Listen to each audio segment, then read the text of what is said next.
everyone, and welcome back to the GeekWave. This is the low-budget show. It's the show so low, it has no budget. It's like taking your friends out to a cabin in the woods with your small video camera and making one of the most monumentally important horror films of a decade. That's how small it is. Don't ask me why. I just wanted to talk about Sam Raimi today. He's a really interesting filmmaker, and his most important properties being rebooted. So I'm like, well, is there ever going to be a better time to talk about him? I love when people say that it's the best time to talk about somebody. Maybe not, but I'm doing it. It's Sam Raimi time. Before we get into that, we do have a couple pieces of news to talk about. A lot of interesting stuff, shorter than a normal week. I think because we are leading up to CinemaCon, which is happening the week after this is announced, or the week this does come out, this video comes out. They're supposedly screening The Flash there, so that's interesting.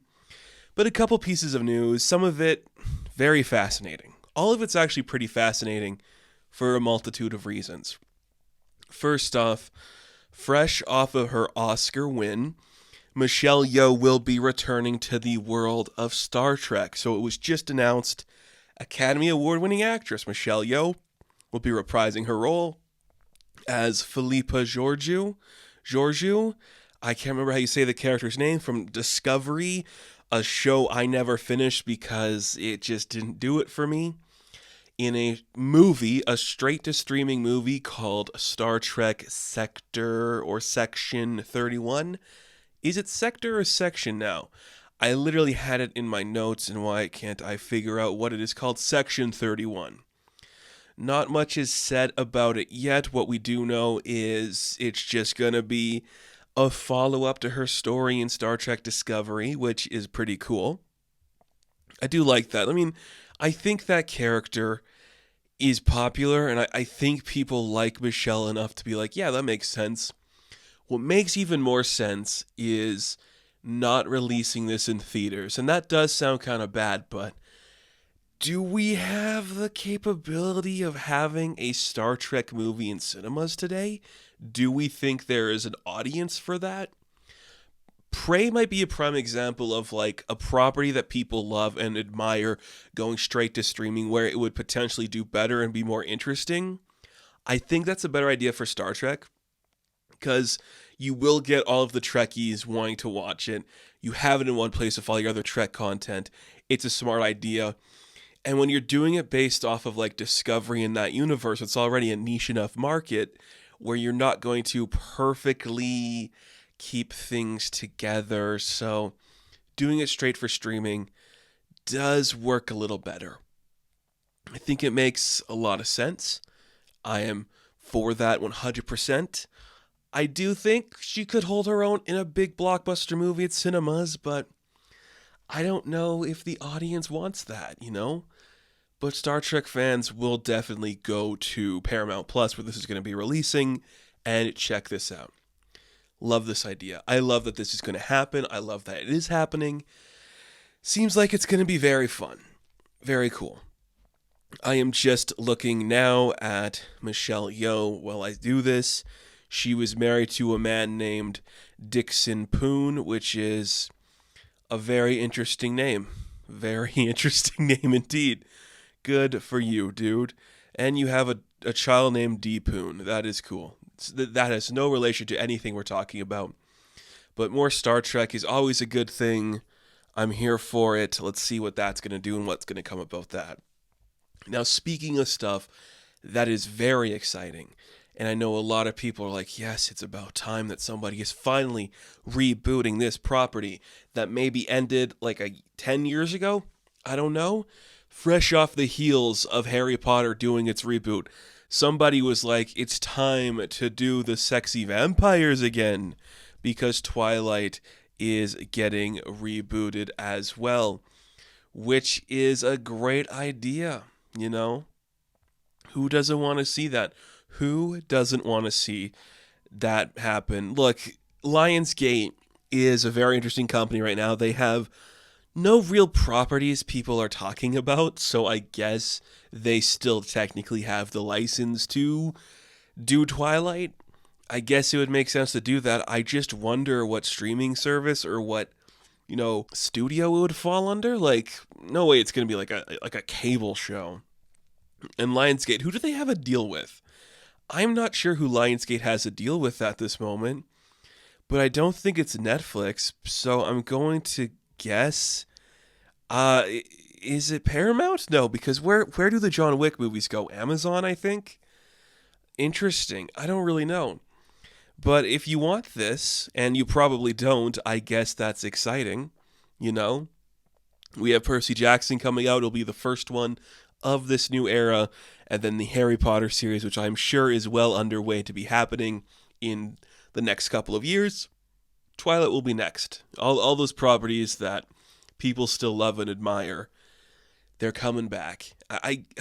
Again, I can't hate any of this for happening because we can't create new content, and I just don't think there's enough of an audience to make something new.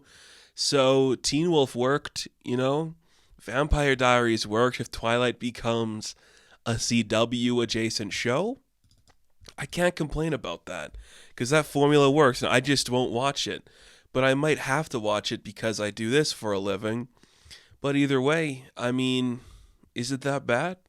Is any of it that bad? I don't know. It's fine. It's fine. And I don't know. It's tiring. It's just tiring to have to do this all the time. But Harry Potter is going to be the breaking point for a lot of people where it could potentially be, maybe we don't want to do this anymore. Who's to say? Don't really know. Actually, there is a piece of news we can talk about that I forgot to put in the notes here that I'm going to put in now. That is that the CEO, Jeff Shell of NBC, will be stepping down from his role because he had inappropriate contact with a journalist that works at CNBC. So, the head of NBC Universal is exiting his company. So, cool, new changes coming to NBC. That means what exactly? No idea. It looks like Comcast President Mike Kavanaugh is stepping in at the moment. Don't know what that means. Could mean anything. Who knows? But that's not the news I want to talk about. We're going to end the news segment talking about something genuinely impressive, and it actually makes me happy. I think this is very cool. And this is one of the few instances where this happening genuinely is exciting and something I care about. So, Markiplier to star in and direct horror film Iron Lung from his own script, self-financed feature adapts David Szymanski video game. I have no idea what this video game is. I don't know what this game is based on, but here's the thing. Markiplier is one of the few guys in this sphere that I would be like, yes, that is the only time I'd want to see a content creator on this type of platform do a big budgeted movie. I know that guy that did the Backrooms is also doing a Backrooms movie, but I could give you a long list of names from creators in this sphere that I would hate the idea of them making a movie. I don't want to shit on anybody for that specifically. But if you were to tell me Mr. Beast making a big movie based on blah, blah, blah, I'd be like, oh, that is just a gimmick and uninteresting and I don't care. But Markiplier worked hard at this, has built a brand for himself in a bunch of different communities, a very supportive and open guy who has made a lot of cool stuff. I don't watch a lot of his work, but I do appreciate what he's done. I think he's been known for doing one thing for a long time, the Let's Play stuff. And now he's kind of branched out into other stuff. He did a lot of YouTube original series, right? He did a couple of Do Things of Markiplier, he did one of those things. That's kind of cool. And I guess he did The Edge of Sleep, an adaptation of a podcast with the same name. So him doing a literally directing and starring in a movie based on a video game, that makes sense. Let's see. Does this tell us anything about the game? Maybe we should look up the game. What is this game called? Iron Lung. Is it fun? Do you guys know if this game is fun? Let's see what we got here. Iron Lung. Iron Lung is a 2022 first-person immersive horror game developed by David Seismansky. The player controls an unnamed convict who explores an ocean of blood on the desolate moon of a small rusty submarine. What? On a moon? Wait, a blood... What? Okay, an ocean of blood on a desolate moon in a small rusty submarine, nicknamed the Iron Lung. The game came out last year, and now they're doing a movie on it. That sounds pretty fucking awesome. Like, oh, this looks low budget. Okay, this kind of looks epic. I'm not gonna lie, I do like this. It has that Five Nights at Freddy's feel, and that is a really cool idea. Wow, I'm digging this vibe. If I'm looking at the right thing, and I think I am, this looks pretty cool. It's literally an ocean of blood, and I'm all for that. So Markiplier starring in it? Okay, I'm sold. You got me down. He's self-financing too. Or self-financed. Yeah, okay. So I guess his company is working on that. That's exciting. I think that's kind of cool. Again, better than Mr. Beast or any of the Paul brothers doing something. I don't watch a lot of like those YouTube people who are like the top ones anymore. So if there's like another list of like a YouTube Twitch star that you'd want to see adapt something like this, let me know who you'd want to see, because I can't think of another name I'd get excited to see adapt something. He seems like the right choice. Everyone else, I could care less. But good for you, man. That sounds really cool. That sounds like a really fun project, and it just gives you hope that if you do work in this sphere, sometimes your creativity can shine through and you can work on something bigger. Breaking news, the Tsunami script from Tsunami Studios is underway, and the superhero will be getting a movie in 2039. Hopefully, if all things play out right. We'll see. Pretty cool. That's exciting news, and I guess it's just good to see horror is taking a huge step forward with new and creative stuff.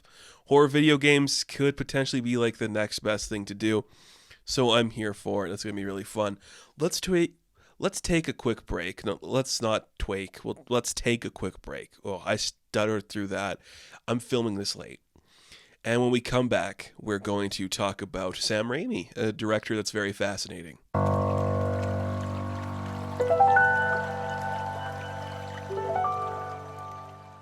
Sam Raimi. Are you guys fans? Is there anybody out there not a fan of his work? I can't imagine somebody doesn't like him in some capacity. I think he's a really good creator. And I think more than anything, he is one of those guys of the filmmaker generation where you just look at him and go, yeah, that's just how you do it. You just go into the woods and you make a movie. Like, you just do it. He's right there in that generation. Like, he's the generation after like the film school generation with like De Palma and Scorsese and Lucas and Spielberg. He's right there after, like, I'm going to make some weird stuff with a weird camera and just get my best friends to film shit with me. It's inspiring in that way. And it's one of those Hollywood stories where like a guy has gone through so many different iterations of what his work is going to be. It all comes out to be like crazy manifestations of just sleeper hits and some really bad stuff. But more often than not, what he makes is like just interesting work. And that's kind of impressive. And we'll get to it. He's like the godfather of what modern cinema has become, for better or worse. So there is always something to talk about with him. And that's what's amazing. Now, I don't put Raimi as like one of my guys. If I ever go to people who are like, so who are your like favorite directors? I don't put Raimi on that list. But the thing is, I don't think he's made like a really uninteresting film, except for maybe like a couple. Well, I might not like all of his work. I can't say the guy ever like phones it in, except for the couple instances he does. And he's always trying something new. He seems very like interested in like the art form of film and talking about stuff through the lens of film, which is something that is hard to grasp when you are like a creator coming up in a certain generation.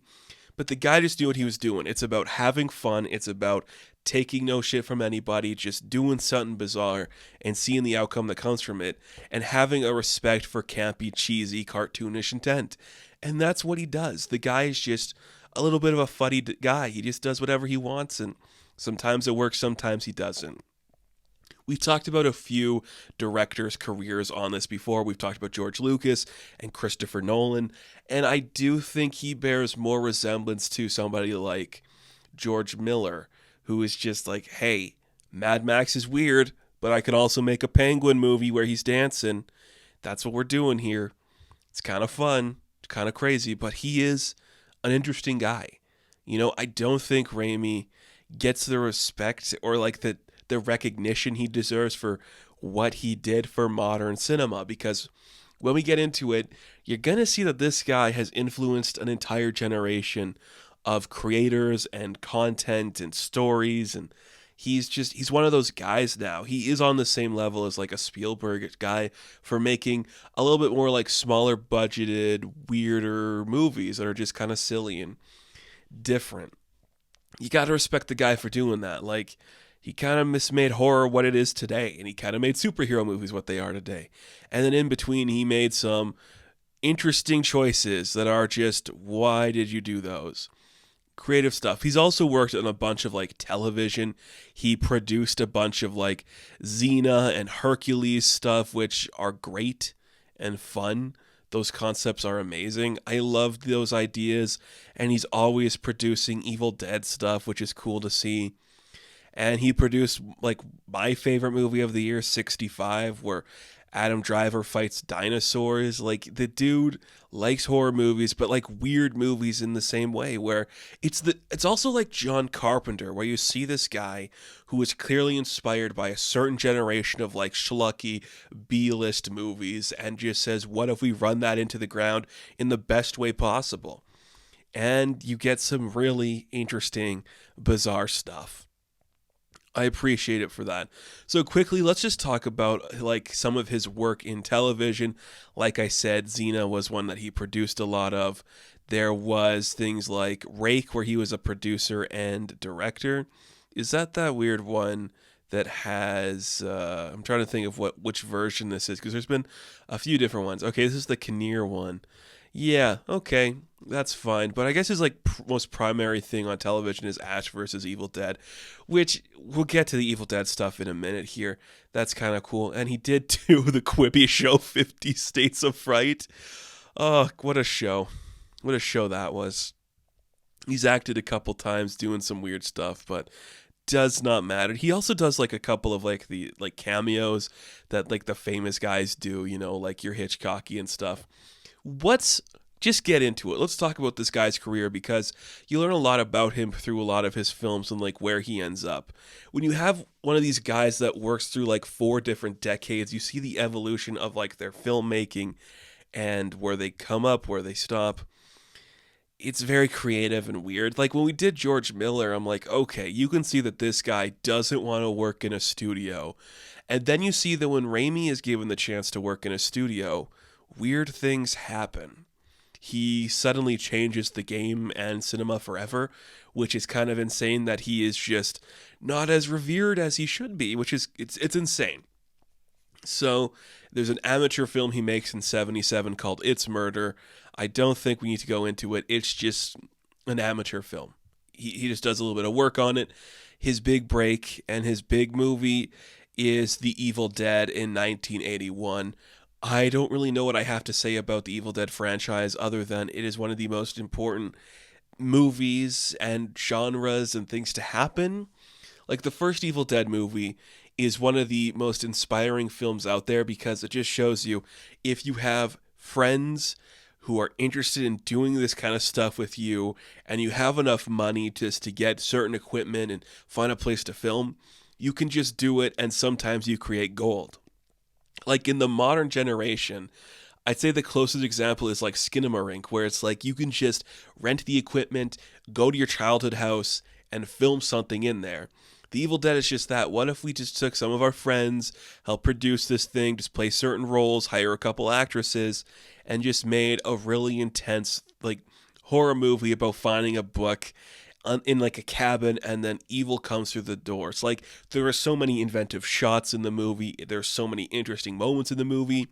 And one of the most important things it does, which I know is understated, it makes Bruce Campbell into what he's going to be, which is the parody of a leading man. And that's like a weird thing to say, but the guy finds his footing as being like going over the top, conventionally handsome, but never like Brad Pitt level handsome, you know? He finds his footing. In this movie, it just blows up. Everyone starts to love The Evil Dead, and it's incredible. And then in 1985, he follows that up with Crime Wave, which it's not a movie people really talk about because it's not much of anything, but this starts to shape what is going to become the standard going forward for Raimi. It's a little bit goofy. That is going to be like his driving force for the next little bit. Because when we get to Evil Dead 2 is just the Evil Dead, but it's goofy and amped up and everybody's doing some crazy antics. And it's just like, how often can we make Bruce Campbell look stupid? How much shit can we put this guy through? Can we just bully him into doing like the weirdest and craziest stuff? And the entire time, Campbell's like, yeah, I'm up for it. I love the evolution of those movies. The first one, this really low budget horror film where it's just like we have these ideas, we can't execute them properly. Evil Dead 2, what if we took the basic premise and just made it goofier upon goofier upon goofier to the point where none of it really makes any sense and nothing of what we're doing is really that viable anymore. And then it just gets bigger and better and people are like, yeah, this is kind of badass. It's a little more silly. You have everyone like egging on Ash and everything's like going after him and it's getting intense and silly. And you're like, okay, so Raimi's established himself as like a comedy horror guy leaning into like the more like low budget schlucky films. What's a good follow up to that for him as a director? 1990s Darkman. We could spend all day talking about Darkman. I do know for a fact I will eventually be covering this film in some capacity because it is just amazing. Because you see The Evil Dead, you're like, okay, this guy just likes his wacky antics, doing over-the-top stuff. He also really likes his like comic strips and his serialized characters. And he wanted to do the Shadow, right? Like that was the character he wanted to do. He wanted to like make a Shadow movie, and they're like, well, you can't well, maybe you can, but you really can't. So Universal's like, well, you have an idea for something like that, why don't you make something for us in that vein? And then you get Darkman, and Darkman is awesome. Just a really goofy guy who just like, I don't even want to like get into how insane Darkman is, but it's just a prototype Spider-Man feel where you see this is the evolution of Raimi going into like the comic booky pulpy world of this guy is going to make it look like a comic book has come to life, make it look like this story has come to life, make all of this look insane and different and unique, and turn this art form of like these pulpy action hero-y characters into its own genre. And I know Darkman has no connection to like the Shadow or Dick Tracy or the Spirit or any of those characters, but it is kind of that vein where it's like we're going to put Liam Neeson in some weird bandages, send him out into the world, and we're going to do our Shadow homage, and it's going to work and solely be its own thing, and the colors are going to be distinctive, and the characters are going to be distinctive, and the fact that we haven't attempted to make another one of these will be the worst thing to ever happen to cinema, because we should be making more Darkman movies. They're just crazy and bizarre, and it's such a good movie that's going to lead into what his career is going to become. It's really insane and fun. And then in 92, he writes for a movie called The Nut House, whatever, Army of Darkness. It's the final movie in the Evil Dead saga. It's under a new studio this time, so that's why it's called Army of Darkness. And what if Ash went back in time to fight the Deadites in, medieval times? Great movie. Perfect movie. Like, that trilogy is just amping up the stakes each and every time, doing something new, doing something intense, and it's just building to a really cool moment, and we love it so much for that. Bruce Campbell is a star. Bruce Campbell is amazing. What really works about the Evil Dead movies is that it's never like the top thing out there. It's just like the weird side piece that you go back to and you're like, you know, this looks really good. Like, this actually feels like something. It's kind of impressive. Why isn't anybody talking about these on a big scale? You know, they're just kind of like the forgotten piece in another era, but great parodies, if you could call them parodies. I'm saying parodies loosely, like this is what we're making fun of. It's a parody of like an old school, like Harryhausen schlocky movie. And I love that kind of feeling. And then the Evil Dead, they just keep doing stuff with that franchise. We rebooted it again. Ash vs. Evil Dead, which is a show I really like. I think Ash vs. Evil Dead's a really fun show. It's just playing up that feeling of the original movie and of the original trilogy, and just being like, what if we took that concept and made it about like an old man who doesn't understand like today's kids and stuff. It's really fun. It's really encouraging too. Like, it just looks really well done. And that's a fun show. And we're getting a new reboot this year, which is really exciting as well. It's actually going to be out by the time this video comes out. Evil Dead Rise. What if it was in a high-rise apartment, you know, instead of just like a cabin? I can't argue with any of that because that makes a lot of sense. And after that, he does Army of Darkness. He's like, okay, I wrapped up the trilogy. It's really fun. It's worked really well. What do I do now? Well, he does the thing that a lot of directors want to do, which is just, let's make a couple of things that we've always wanted to make because we love movies. So 1995, we do Quick and the Dead, which is his Western, which is like Sharon Stone and Gene Hackman. Interesting premise. I don't know if I've ever really liked this movie, but it is kind of cool that it exists, you know, that Sharon Stone did like a gunslinging Western movie and she was like one of like the driving forces behind it. That's very impressive, and it's something that should be talked about more. And he does A Simple Plan, which is just like a heist movie, and it is fine. This is one I never really got into. I don't know if it's like my least favorite of his movies, because we'll talk about the worst one coming up soon, but I don't know. Like, it's just, it never really stuck the landing for me.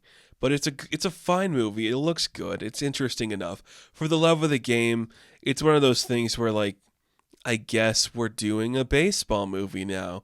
I guess Kevin Costner's like, I like the way that Darkman looks.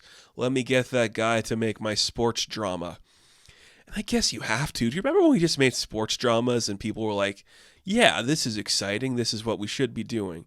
Weird time. We don't really do that anymore, do we?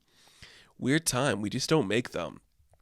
In that era, we do our crime movie, our sports movie, our Western movie. We do like our supernet. We kind of go back to horror.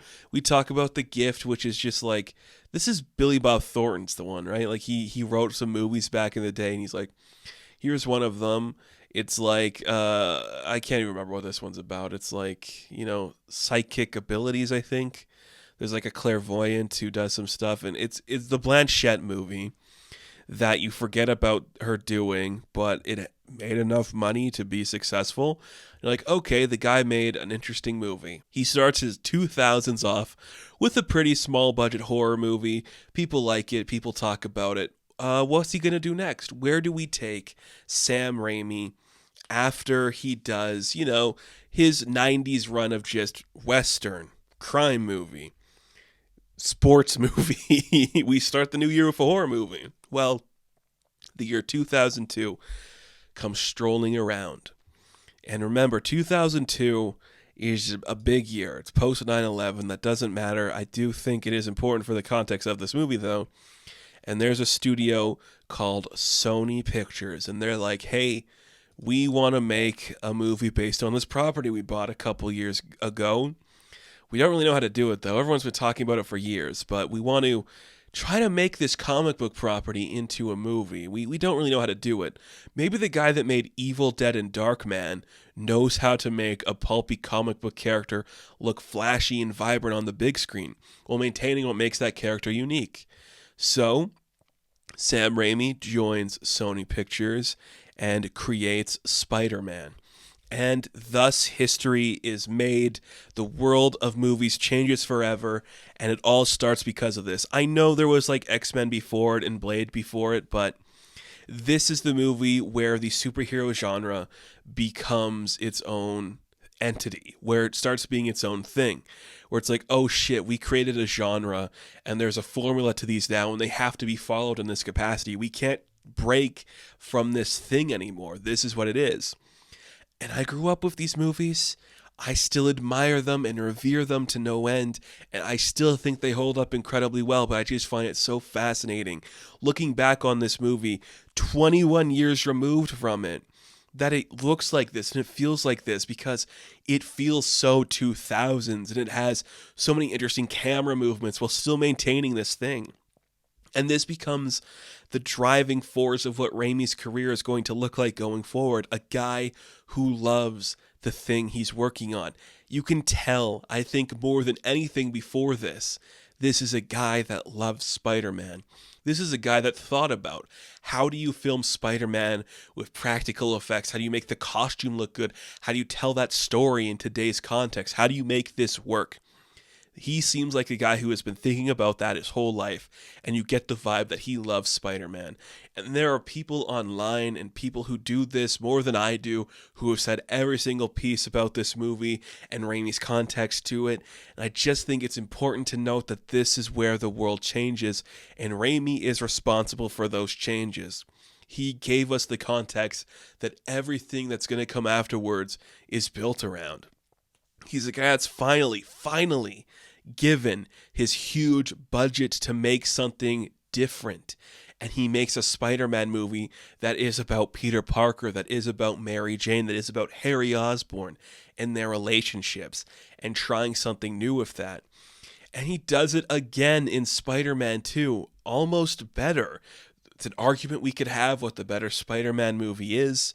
I will say this, there are some very fascinating camera shots and tricks of the trade used in Spider-Man 2 that I'm still thinking about today. It's been talked about to death, but the stuff with Doc Ock looking through his glasses, seeing Spider-Man, gorgeous. There is a very personal story involved here where it's like, what does Peter do with his life now? You get a sense that this is a guy that read a bunch of Dick Cohen Lee comic books, and that's really cool. It's a really fun vibe to see put on the big screen. That we kind of lost, we really did some weird stuff with Spider-Man. Not all of it has worked, not all of it has been bad, but we've taken the character into some very weird directions. So we're starting off the 2000s really well with some very fascinating stories and cool characters, and we did Spider-Man. The world has changed. A year later, Hulk comes out, a masterpiece I will talk about eventually. I know it's because I grew up in this era and I'm literally from an era pre-MCU, but I do think the run of Spider-Man, actually I'll say X-Men, X2, Spider-Man, Spider-Man 2, Hulk, and Daredevil, that's my run of Marvel stuff. Those are my movies. That era is my movies. I love those things. I love the way those all feel. They feel just so old school now. I adore it immensely. And somebody who's not really a Spider-Man guy, there's a reason I like the Raimi films. It's because they are just close to that classic era of Spider-Man. There's a small thread hanging this together, but every decision Peter makes impacts everything that happens in his life. I love that. 2007 comes around. 2 successful movies. After 2 successful movies, the studio is like, well, Sam, Venom though, Sam, what if he was in there? And then actors are asking for more money and things are falling apart, and it's just a movie collapsing in on itself. But here's the thing about Spider-Man 3 that I will defend forever. The cringy Peter Parker stuff is the best part, because that is how a nerdy kid from the 2000s would behave if he was trying to look cool. He'd make his hair look goofy, he'd pop his collar, and he'd dance in public. That's what a goofy, nerdy kid would do, trying to look cool. So it works. It's supposed to be cringy. We're making fun of Peter. We're not in support of this, this is the coolest guy ever. He's a little doofus boy. That's the point. Don't make fun of, Bully Maguire for that stuff. It's funny. It's cool. We're having fun with him. It's adorable. We love it. I really like this movie.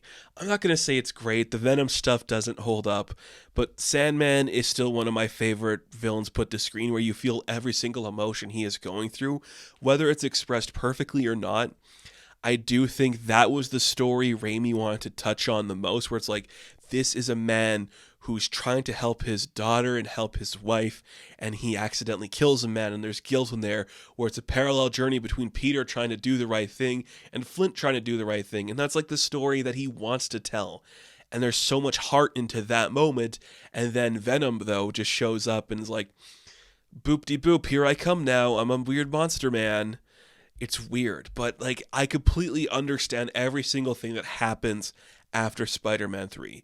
Raimi is burnt out. The studio is hurting him. He's had $150 million properties. He doesn't know what to do now. Your last movie didn't go the way you wanted it to. What do you do after that?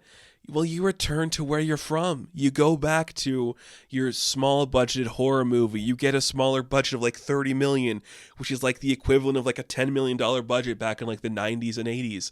And you make Drag Me to Hell, which is a really cool movie. Like, it is just a little bit different, a little bit intense, just gripping in these different ways. And it feels like a creator being like, I can still go home again. And that's something that's so cool to see, is like, sometimes those guys get lost in the kerfuffle of the big budgets and the scripts and everything like that. They can't go home again. I think a prime example is somebody like Tim Burton or Robert Zemeckis even, where you got these two guys of these big names get lost in like today's technology and the big budgets that they can't go back and make what made them special in the first place. But Raimi, he did. He's like, I just made the superhero genre into what it is today. I want to go back and try to make what I did with like Evil Dead and The Gift and Darkman, just something small scaled. And look, I don't think Drag Me to Hell is the perfect movie, but you can tell this was like the passion project after doing the huge sweeping epic that is the Spider-Man trilogy. And that's impressive. Like, that's a really cool thing to see from a guy like that. And then he gets drawn back into the studio system because Disney is like, we want to... This is like right before this really starts to happen. Because like we had at this point the the Alice in Wonderland movie from Tim Burton. And it's like, what if we made... But hold on, folks. What if we made The Wizard of Oz, but for boys? And that's how we get Oz the Great and Powerful, a movie that every single person is sleepwalking through and feels like nothing. Have you ever wondered, wait, is James Franco the wizard? I don't even remember. He's like a goofy guy that makes things, right? I saw this movie once in cinemas, and I think I was like, I'm going to cry because I just didn't care. It is just, what if we made The Wizard of Oz into Alice in Wonderland 2010? And you're like, that sounds egregious. Please don't do that. But they did, and it definitely felt like a paychecky thing for Sam Raimi, but it also had that vibe of like, well, if I do it, that means nobody else will do it. So if it tanks, at least it's me, and no one else will ruin it. You know, like, do you remember like when directors used to do that? It's like, well, I don't want them to like make this thing, but if I do it, it'll stop them from getting somebody else to do it and make it worse. I love when a director does that. I think that's a really cute and cool thing to do. And that is kind of what Oz the Great and Powerful is. It's a shame he wasn't like in between that and Drag Me to Hell doing more horror stuff. But there's a 4-year gap between those two movies. And Oz is a big budgeted film. And then he's like, okay, now I'm really done. Now I really can't do this. And for a long time, you're thinking, is this it? Is this Sam Raimi just like stopping the train and not doing anything cool anymore? And then 2020, is it announced that he's going to be doing Doctor Strange? And here's the thing. I talked about Doctor Strange of the Multiverse of Madness a lot recently. This is a movie that came out last year. It almost made $1 billion somehow. Don't ask me how. And I've talked a lot about this movie. I think it's insane that it's a Sam Raimi movie, that he actually made this. Doctor Strange definitely seemed like a character that was in his wheelhouse. Well, I don't love the movie, and I think there's a lot of stuff wrong with it, and the script, and the pacing. The stuff that is amazing is Raimi sneaking his creativity into the ranks. The beautiful low-budget transitions, the fadeaways, the dissolves, it all looks great. Strange, the zombie corpse is Strange building like a cape out of like Reapers and attacking a dude. That's cool stuff. That is just Raimi being like, I am in a big budget wheelhouse and they're not saying no to me. This isn't like a Spider-Man 3 instance where they're like, Venom though. It's like, we have this thing where we have to hit these beats, but you get to do you in between them. If you have a cool idea, do it. Sometimes it works. Sometimes he does get the chance to show himself through, and those things fly pretty bright and they do some interesting things. But often than not, it is bogged down by the MCU of it all. But if you are just looking at this picture as a standalone piece, if you were to throw away the MCU connection and it's a story of Stephen Strange coming to terms with like, well, maybe I should be a different type of hero because clearly it hasn't worked out for me this way. I have to let my ego go. And you have him see versions of himself in an alternate timeline where he didn't do that and he got fucked up because of it. There is something to explore there. I just wish it was a better movie. I think he holds it together well. And if we see another one, if we are to see another Sam Raimi movie, I hope it is the sequel to Doctor Strange because I feel like that way he could make it solely his own and he could come on and do something creative. The man is only in his early 60s, so I could believe him and I could honestly see him wanting to come back and try something new in the Doctor Strange world. That is solely his own. Like the movie ending with like, here is Strange opening his third eye and screaming on the streets is a solely Sam Raimi Evil Dead thing. Like that the evil never goes away. That's how the Evil Dead movies end, where it's like Ash is still haunted. It's never going away. And throwing those aspects into a big MCU property, that's kind of freaking cool. Like that's a really fun idea that doesn't get explored enough, and I wish they did more with it. But I get it. You have to do what you got to do, and sometimes it works out, sometimes it doesn't. So Sam Raimi's career, right? This is a guy that's been working for like 4 decades. He starts with low-budget horror movies that slowly escalate into him doing like schlocky B-list homages. Eventually, he starts to get like the prestigious stuff going. He makes the modern superhero film, gets stuck in the studio system for a long time, makes a small independent horror movie that does pretty well. It looks like a fun movie, and then is back to big blockbusters. One of them, Who Gives a Shit? The other one, well, go ahead and make your zombie Doctor Strange stuff happen. Interesting career. If I were to pick 3 of his films that I'd say are my favorite, it is, I would say, Evil Dead 2, Darkman, and Spider-Man. I think those, I would say those are my 3 favorite. My least favorite, Oz the Great and Powerful, obviously, and I just, for the love of the game, I get it. I don't need to watch that. But the guy has made interesting work.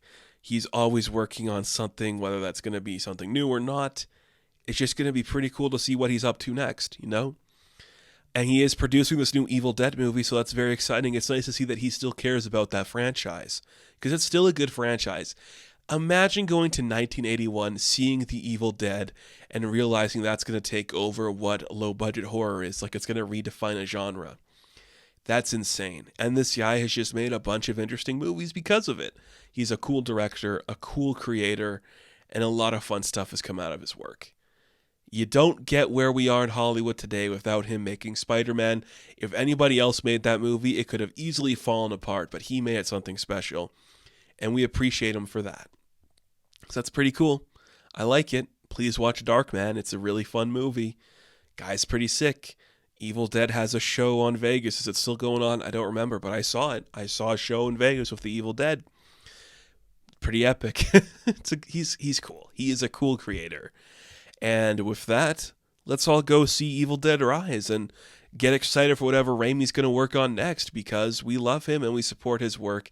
I love a goofy guy who's just like a well-dressed man who's like, what if this was more like us beating up Bruce Campbell? Like, that's pretty cool. I appreciate that. So, thank you all for watching this episode of the GeekWave. Be sure to like and subscribe to the channel. As always, you can check me out on Instagram, TikTok, and Twitter I will catch you in the next one. Have fun. Stay safe. Good luck. Thank you. Groovy, baby.